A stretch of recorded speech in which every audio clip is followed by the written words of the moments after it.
দোয়েল blog channel সবাইকে স্বাগত। আজকে আমি একটা নতুন রেসিপি নিয়ে চলে এসেছি। আজকে আমি রান্না করছি তেল ছাড়া চিকেন। প্রথমে কাঠখোলা রসুনটা ভালো করে ভেজে নিলাম, তারপরে পেঁয়াজটা দিয়ে দিলাম, দিয়ে টমেটোটা দিয়ে দিলাম, অল্প অল্প করে জল দিয়ে ওই কটাকে নুন দিয়ে ভালো করে ভেজে নিলাম।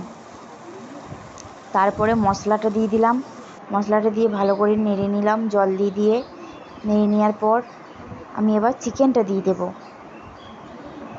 চিকেনটা দেওয়ার পর মশলাটার সঙ্গে মশলাটা দিয়ে ভালো করে চিকেনটাকে নেড়ে নেওয়ার পর আলু, বিট, গাজর সব দিয়ে দিলাম। কারণ আমার শ্বশুর হার্টের পেশেন্ট তো, তাই সব রকম সবজি দিয়ে দিলাম, দিয়ে ভালো করে নেড়ে নিলাম। নাড়তে হালকা তেল ছাড়তে আরম্ভ করেছে, চিকেনটা থেকে তেল বেরোতে আরম্ভ হয়ে গেছে।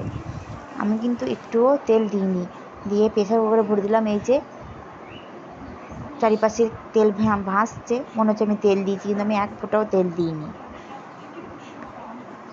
আমার রান্নাটা কমপ্লিট হয়ে গেছে।